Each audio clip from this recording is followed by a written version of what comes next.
तो इसको जल्दी से स्क्रीनशॉट लो। ये 4 क्वेश्चन है, अभी मैं 4 क्वेश्चन ये बताने वाला हूँ।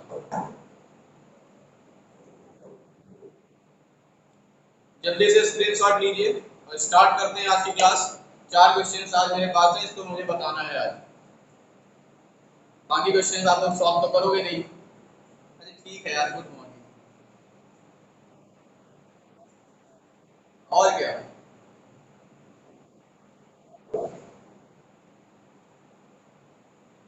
बताना गंदी बात।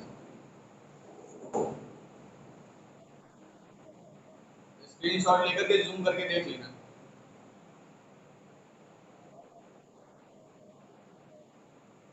अभी मैं क्वेश्चन को बोलूंगा, जाहिर सी बात है, समझाऊंगा तो बोलूंगा जरूर, उसको सुन लेना, सुन करके निकले,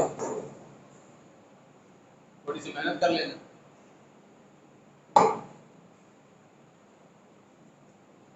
चलिए, स्क्रीनशॉट ले लिया होगा आप लोगों ने। रफ करते हैं और स्टार्ट करते हैं आज की क्लास जल्दी से।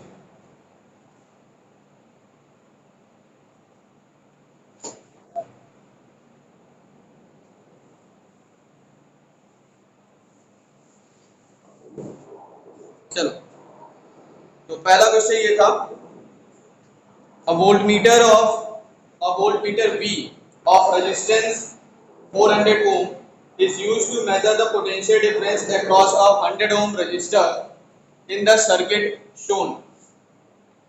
सर्किट में कुछ ऐसा बना हुआ था, ये बैटरी बनी हुई थी, यहाँ पर एक रेजिस्टेंस लगा था और यहाँ पर एक रेजिस्टेंस लगा था। इसमें वोल्टमीटर बना था, 100 ओम का रेजिस्टेंस था, ये 200 ओम का रेजिस्टेंस था और करंट ऊपर की तरफ फ्लो कर रही थी। यहाँ पर वोल्टेज 84 वोल्ट का था। आपको फाइंड करना है what will be the reading on the voltmeter. Voltmeter पर कितनी रीडिंग होगी, यहाँ पर कितनी रीडिंग होगी, आपको रीडिंग बतानी है वोल्टमीटर की। और उसके बाद आपको ये बताना है calculate the potential difference across 100 ohm resistance before the voltmeter is connected.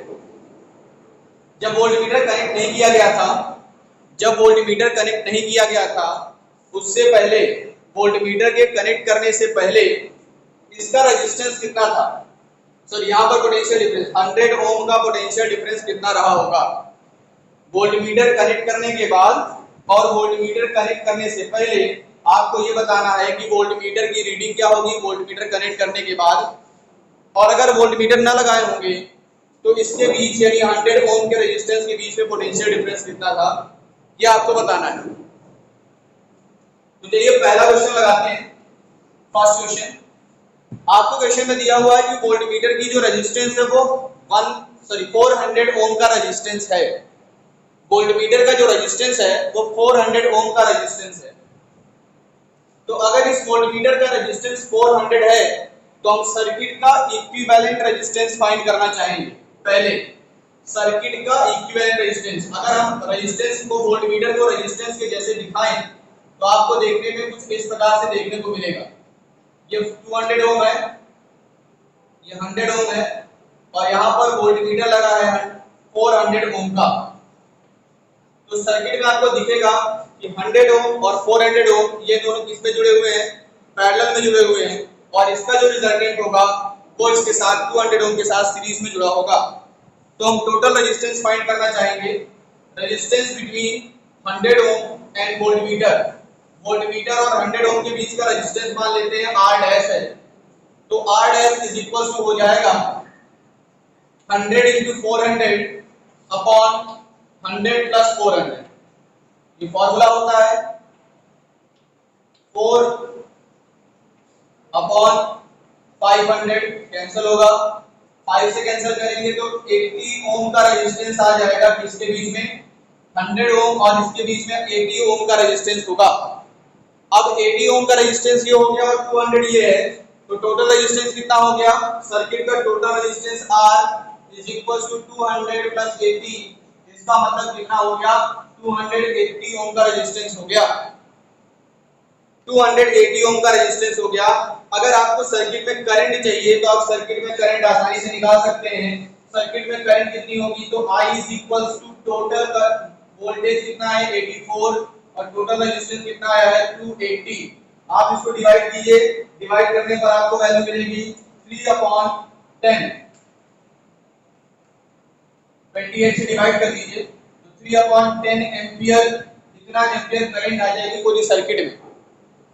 यानी इस पर भी करंट कितनी ही होगी, इस पर करंट होगा कितना 3/10 का, इस पर करंट कितना होगा 3/10 का करंट होगा, और इस पूरे सर्किट पर इतने को मिला करके 3/10 की करंट होगी। तो रीडिंग ऑफ वोल्टेज क्या होगा, रीडिंग ऑफ वोल्टेज क्या होगी, वोल्टेज की रीडिंग होगी potential difference across this resistance, इस रेजिस्टेंस के बीच का जो पोटेंशियल डिफरेंस होगा। तो रीडिंग ऑफ वोल्टमीटर, वोल्टमीटर की रीडिंग होगी पोटेंशियल डिफरेंस अक्रॉस, इसके बीच का पोटेंशियल डिफरेंस होगा बेटा, तो पोटेंशियल डिफरेंस अक्रॉस, हमने इसके इक्विवेलेंट रेजिस्टेंस को R डैश माना था, तो अक्रॉस R डैश, तो पोटेंशियल डिफरेंस कैसे निकलेगा, करंट कितनी है, करंट है 3/10, रेजिस्टेंस है 80, यानी 24 वोल्ट होगा। वोल्टमीटर की रीडिंग कितनी होगी, 24 वोल्ट वोल्टमीटर की रीडिंग होगी।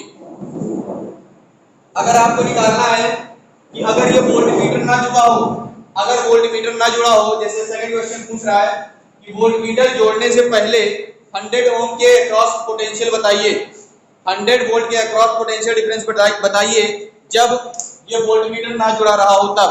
अगर वोल्टमीटर नहीं जुड़ेगा तो ये ओम जो 400 ओम का रेजिस्टेंस था ये नहीं लगेगा, सिर्फ और सिर्फ रेजिस्टेंस लगेगा कितने ओम का, 100 ओम का और 200 ओम का, तो टोटल रेजिस्टेंस हो जाएगा 300 ओम। तो करंट कितनी होगी, करंट होगी 84/300, 84/300, इसको आप कैलकुलेट करोगे तो आपको मिलेगा 7/25, 7/25 एम्पियर, इतनी करंट आएगी। अब इतनी करंट यहाँ पर भी होगी, इतनी करंट यहाँ पर भी होगी, तो आप पोटेंशियल डिफरेंस अप्लाई लगा सकते हैं, पोटेंशियल डिफरेंस अक्रॉस 100 ओम, 100 ओम के अक्रॉस में पोटेंशियल डिफरेंस कितना होगा, तो V IR होता है, I की वैल्यू 7/25 है और इसकी वैल्यू 100 ओम है, ये कैंसिल हुआ 4 टाइम्स 7 4 जा 28, यानी कितने वोल्ट होंगे 24 वोल्ट, 28 वोल्ट होगा। यानी हमने वोल्टमीटर लगा दिया, तो वोल्टमीटर लगाने से देखिए 4 वोल्ट का पोटेंशियल कम हो गया। पहले पोटेंशियल डिफरेंस अगर हम वोल्टमीटर नहीं लगाते तो 28 वोल्ट है, और जब वोल्टमीटर लगा दिए तो वोल्टमीटर का रेजिस्टेंस 400 ओम होने के कारण से इसमें रीडिंग कितनी बता रही है, 24 वोल्ट रीडिंग बताया। यानी जो रीडिंग बतानी चाहिए थी 28 वोल्ट, वो रीडिंग कितनी बता रही है, वोल्टमीटर ने कितनी रीडिंग बताई, कितनी रीडिंग बताई भाई, 28 बताना चाहिए था, 24 बताया उसने। समझ में आया,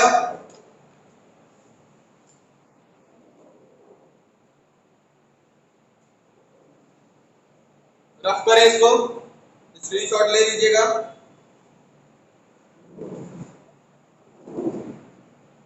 चलिए रफ करते हैं और सेकंड क्वेश्चन बताते हैं आपको।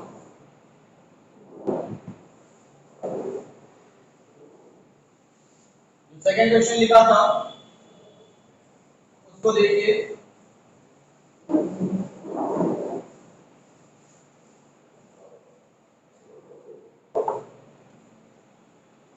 सेकंड क्वेश्चन ये था कि a DC supply of 120 volt, एक डीसी सप्लाई है, डायरेक्ट करंट है, कितने वोल्ट की, 120 वोल्ट की है, is connected to a large resistance X, वो लार्ज रेजिस्टेंस X के साथ किसमें placed in series in the circuit, series में जोड़ा गया है, जोड़ा गया है सीरीज में, एक वोल्टमीटर भी जोड़ दिया गया, वोल्टमीटर का resistance 1000 kilo ohm, sorry 10 kilo ohm है, 10 किलो ओम रेजिस्टेंस दिया है वोल्टमीटर का।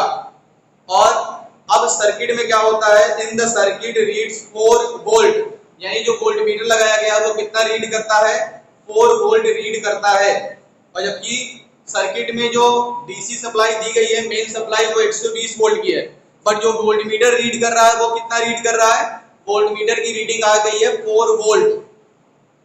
ठीक है, तो आपको ये बताना है what is the value of x, x की वैल्यू बताना है क्या होगी, तो चलिए पहले एक सर्किट डायग्राम बना लेते हैं। सर्किट डायग्राम बनाने से क्वेश्चन काफी इजी हो जाएगा।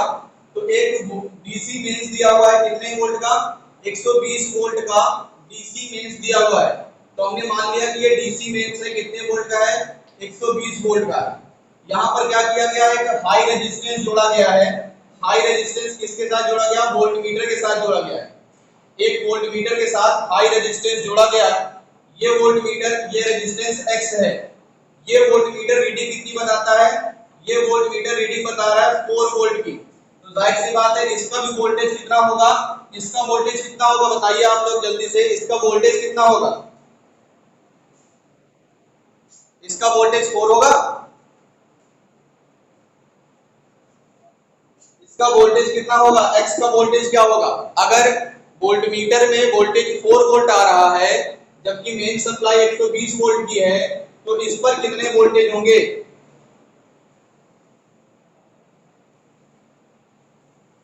वेरी गुड, पढ़ाने का कोई मतलब ही नहीं निकला। 116 वोल्ट, 116 वोल्ट होंगे, क्योंकि सीरीज में मैंने बताया था सीरीज कॉम्बिनेशन में वोल्टेज डिवाइड हो जाता है, वोल्टेज अलग अलग शिफ्ट हो जाता है अकॉर्डिंग टू देयर रेजिस्टेंस।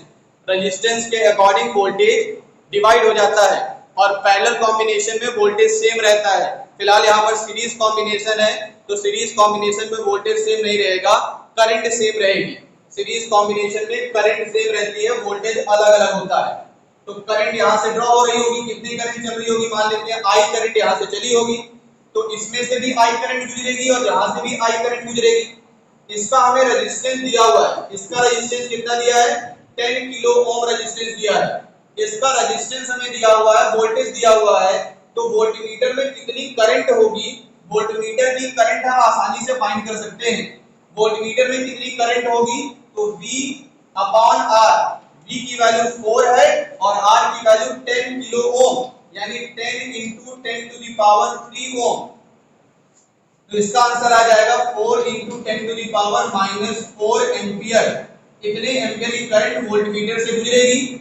अब क्योंकि ये सीरीज कॉम्बिनेशन में है X के साथ, तो अगर वोल्टमीटर में इतनी करंट ड्रॉ हो रही है, इतनी करंट निकल रही है, तो जाहिर सी बात है सीरीज में होने की वजह से X से भी इतनी ही करंट होकर के गुजरेगी। यानी X का करंट आ गया और X का वोल्टेज हमने 116 वोल्ट निकाल ही लिया है। अब आसानी से हम इसका रेजिस्टेंस निकाल सकते हैं, यानी X की वैल्यू हम आसानी से फाइंड कर सकते हैं। तो X is equal to V upon I हो जाएगा। V की वैल्यू 116 वोल्ट है और I की value 4 into 10 to the power -4 है। तो ये हो जाएगा 116 को आप डिवाइड करेंगे तो कितने टाइम जाएगा, मेरे ख्याल से ये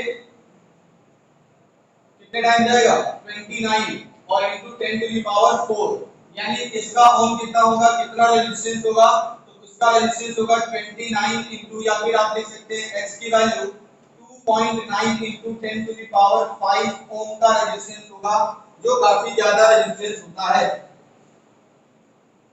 जो काफी ज्यादा रेजिस्टेंस होता है। अगर आप इसको किलो ओम में लिखना चाहते हैं तो किलो ओम में भी आंसर ले सकते हैं। कैसे लिखेंगे, क्योंकि आंसर में यहाँ पर किलो ओम दिया हुआ था, तो आप यहाँ पर भी किलो ओम में कन्वर्ट कर सकते हैं।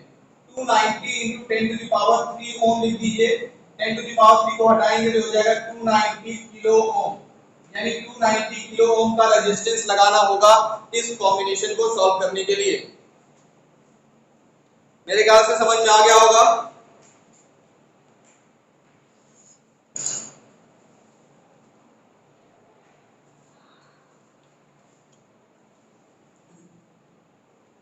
दो क्वेश्चन हो गए, बाकी दो क्वेश्चन और बचे हुए हैं।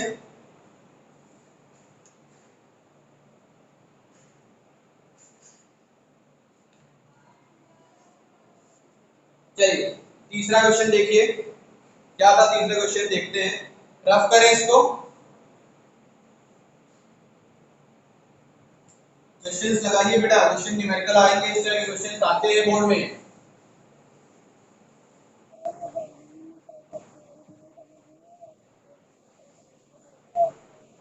कैलकुलेटर का कन्वर्जन सीखना बहुत जरूरी है। कन्वर्जन से चाहे न्यूमेरिकल आ सकता है या फिर थ्योरी आएगी, ये कंफर्म है,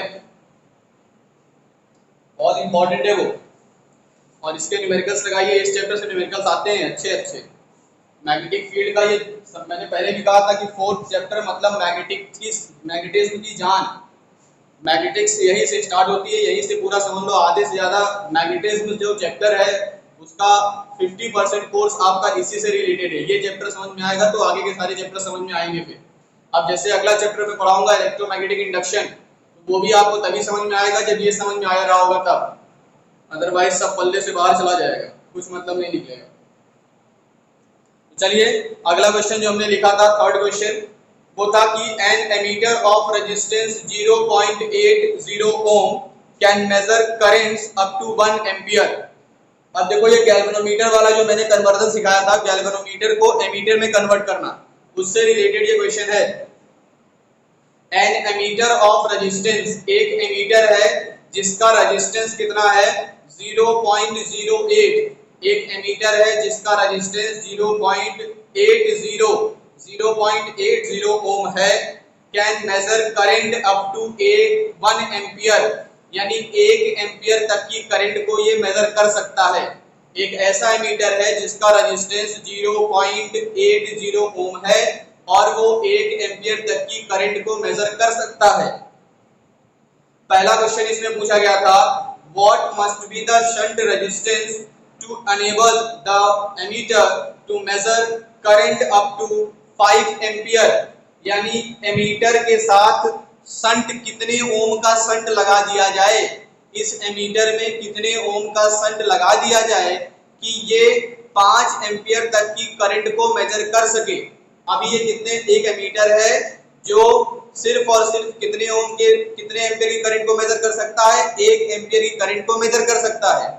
क्वेश्चन पूछा गया कि कितने ओम का शंट, कितने रेजिस्टेंस का शंट इसके साथ जोड़ दिया जाए जिससे ये एमीटर 5 एम्पियर तक की करंट को मेजर कर सके।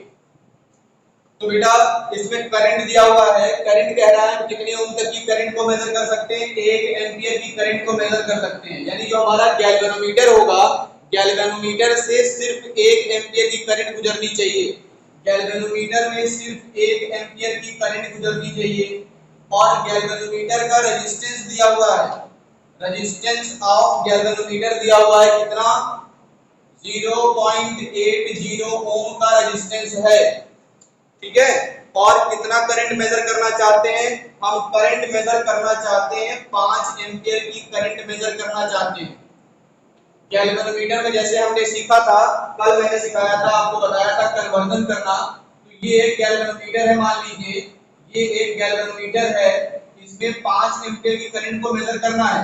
लेकिन 5 एम्पियर की करंट अगर हम इसमें फ्लो कराएंगे, अगर इसमें हम 5 एम्पियर की करंट फ्लो कराएंगे तो गैल्वेनोमीटर खराब हो जाएगा, क्योंकि गैल्वेनोमीटर सिर्फ 1 एम्पियर तक की करंट को मेजर कर सकता है।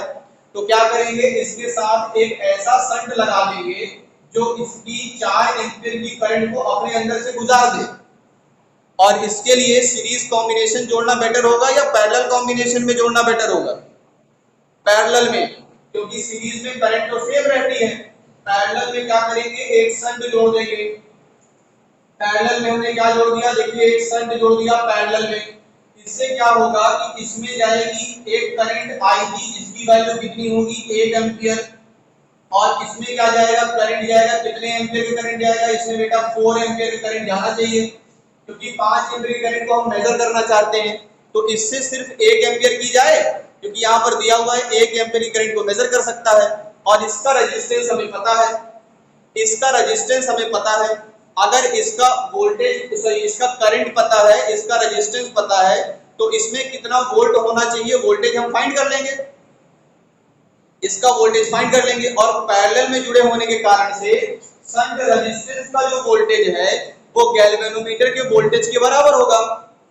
अब गैल्वेनोमीटर का वोल्टेज अगर हम निकाल लें तो वो शंट के वोल्टेज के बराबर होगा, और इसका वोल्टेज अगर पता है, इस पे करंट पता है, तो इसका रेजिस्टेंस तो आसानी से फाइंड कर सकते हैं ना। सही बात है, बस ओम्स लॉ का यूज करना है, इसका और कुछ कॉन्सेप्ट लगाना नहीं है। तो अब क्या करेंगे, वोल्टेज फाइंड करेंगे अक्रॉस, हाँ उस फॉर्मूले का भी यूज कर सकते हैं। उस फॉर्मूले का यूज करके करना हो तो कैसे करेंगे, बिल्कुल कर लोगे। देखो कैसे करना है, इसका पोटेंशियल और इसका पोटेंशियल बराबर है ना, मैंने यही बताया, potential difference across G across G is equals to potential difference across S, S के अक्रॉस का पोटेंशियल डिफरेंस और G के पोटेंशियल डिफरेंस, दोनों पोटेंशियल डिफरेंस बराबर है। तो यानी इसका वोल्टेज, इसका करंट और इसका रेजिस्टेंस बराबर होगा इसके करंट और इसके रेजिस्टेंस के, है ना, इसके करंट और इसके रेजिस्टेंस के बराबर होगा। तो चलिए इसकी value 0.80 is equals to IS की वैल्यू 4 और इसकी वैल्यू, तो S इज इक्वल टू क्या आ जाएगा 0.80 अपॉन 4, यानी S रेजिस्टेंस कितना होना चाहिए 0.20 ओम का रेजिस्टेंस होना चाहिए। हो गया सॉल्व। और आपसे क्या पूछ रहा था, एक क्वेश्चन और दिया था, what is the combined resistance, what is the combined resistance of ammeter and the shunt, shunt और एमीटर का कंबाइंड रेजिस्टेंस कितना होगा। तो कंबाइंड रेजिस्टेंस का फॉर्मूला क्या होता है, R dash is equal to R1 into R2 upon R1 plus R2। लगा दो भाई, R1 की वैल्यू यानी इसकी रेजिस्टेंस कितनी है 0.80, इसका रेजिस्टेंस 0.20 डिवाइडेड बाय 0.80 प्लस 0.20। अब तो कैलकुलेट कर लोगे, हो जाएगा ना, समझ में आया, आसान था। चलिए रफ करें इसको।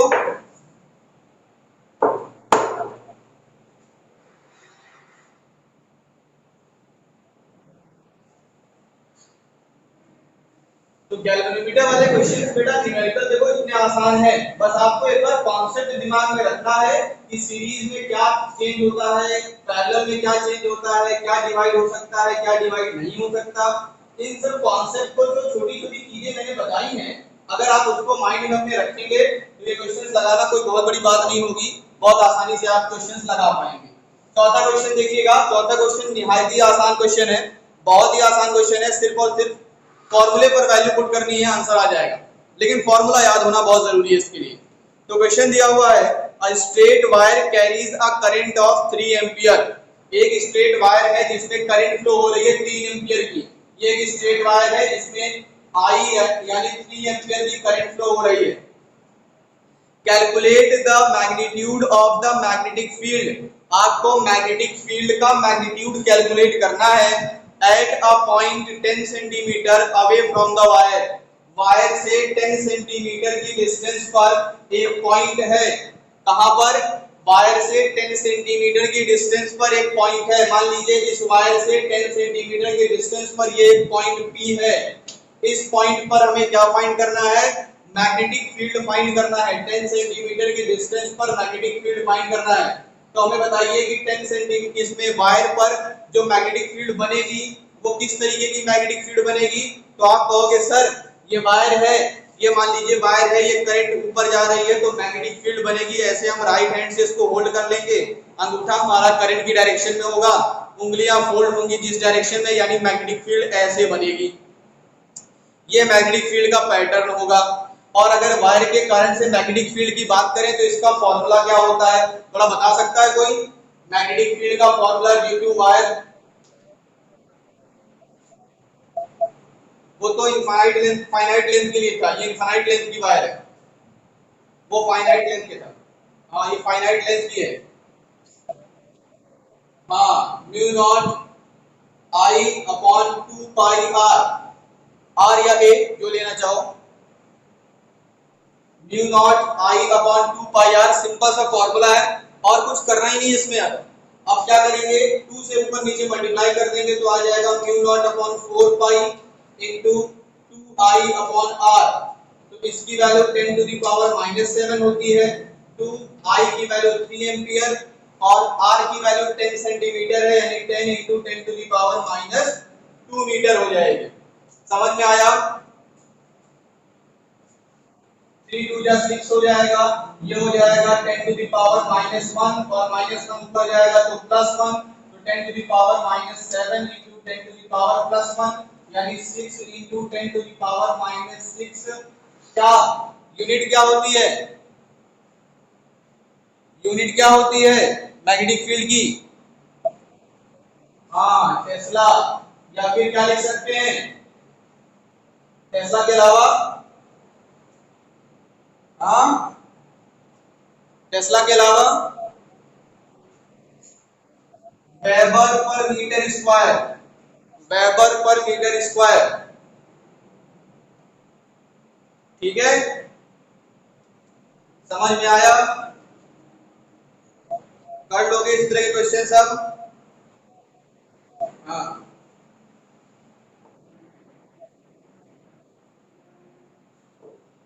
अच्छा, एक पेड़ देखा होगा, छुई मुई का पेड़ होता है, छूने पर पत्ती उसकी सिकुड़ जाती है, यानी वो बहुत सेंसिटिव है, थोड़ा सा भी छुएंगे तो उसके सेंसेशन काम करेंगे। जैसे किसी को गुदगुदी बहुत ज्यादा लगती हो तो क्या कहोगे, वो बहुत ज्यादा सेंसिटिव है ना? यानी वो हल्का सा हम उसको पुश करें और वो डिफ्लेक्शन ज्यादा दिखाए, डिफ्लेक्शन ज्यादा दिखाने का मतलब है उसमें सेंसेशन ज्यादा हो जाए, तो वो मोर सेंसिटिव कहलाएगा। तो किसी भी गैल्वेनोमीटर की सेंसिटिविटी से मतलब ये होता है कि अगर स्मॉल से स्मॉल करंट, छोटी सी छोटी करंट भी अगर फ्लो होती है उस गैल्वेनोमीटर से गुजरती है, तो गैल्वेनोमीटर के जो कांटा है उसका डिफ्लेक्शन मैक्सिमम होना चाहिए। तो अगर गैल्वेनोमीटर छोटी सी करंट पर मैक्सिमम डिफ्लेक्शन शो करता है, then we can say that this galvanometer is sensitive. The sensitivity of galvanometer is more. किसी भी गैल्वेनोमीटर की सेंसिटिविटी तब ज्यादा कहलाती है जब थोड़े से करंट पर मैक्सिमम डिफ्लेक्शन शो हो। ठीक है, इसीलिए फॉर्मूला बताया गया था। फॉर्मूला क्या बताया गया था? करंट सेंसिटिविटी का मतलब IS, करंट सेंसिटिविटी यानी maximum current, sorry maximum deflection in small current, maximum deflection in small current. Deflection को आप थीटा से भी शो कर सकते हो, मैं एंगल अल्फा से शो करता हूं, आप थीटा से शो कर लो। Theta is equal to, sorry IS is equal to theta upon I, यानी छोटी सी करंट पर मैक्सिमम डिफ्लेक्शन। इस करंट की वैल्यू जितनी कम करो, अगर थीटा मैक्सिमम मिले तो सेंसिटिविटी ज्यादा होगी ना। फिर वोल्टेज के according to theta upon V, यानी कम से कम वोल्टेज पर मैक्सिमम डिफ्लेक्शन, तो वो वोल्टेज सेंसिटिविटी कहलाएगी। यानी वोल्टमीटर में वोल्टेज सेंसिटिविटी होती है और एमीटर में करंट सेंसिटिविटी होती है। गैल्वेनोमीटर की सेंसिटिविटी से ये मतलब होता है। ठीक है, और कोई दिक्कत? तो फिलहाल अगर दिक्कत नहीं है तो आगे क्वेश्चंस लगाइए, इस चैप्टर से रिलेटेड क्वेश्चंस लगाइए, क्योंकि चैप्टर बहुत इंपॉर्टेंट है। क्वेश्चंस नहीं आते हैं शाम तक मेरे पास सेंड कीजिए, कोशिश कीजिए कि शाम तक या एकदम सुबह सुबह भी सेंड कर दोगे तब भी चलेगा। मतलब 8 से पहले, 8 बजे से पहले सेंड किया करो। अगर 8 बजे से पहले आप लोग सेंड करोगे तो मैं कम से कम क्वेश्चन को देख पाऊंगा, उसका प्रिंट आउट निकाल लेता हूं ताकि मेरे पास हाथ में रहता है। अदरवाइज वो मोबाइल में पड़ा रहता है, मुझे दिक्कत होती है उसको ढूंढने में। ठीक है, तो आप कोशिश करो कि उस क्वेश्चन को 8 बजे तक मेरे पास सेंड करो और फिर मैं उसको आपको कल क्लास में बताता हूँ। नहीं अगर आपके कोई क्वेश्चन आते हैं तो फिर मेरे कुछ क्वेश्चन जैसे आज मैंने रखे थे वैसे कल भी मैं कुछ क्वेश्चन रखूंगा और सॉल्व कराऊंगा, क्योंकि ये चैप्टर के न्यूमेरिकल्स लगाना इंपॉर्टेंट है। ठीक है, तो चलिए आज की क्लास ओवर करते हैं। कोई दिक्कत अगर होती है तो आप व्हाट्सएप पर पूछ सकते हैं। ठीक।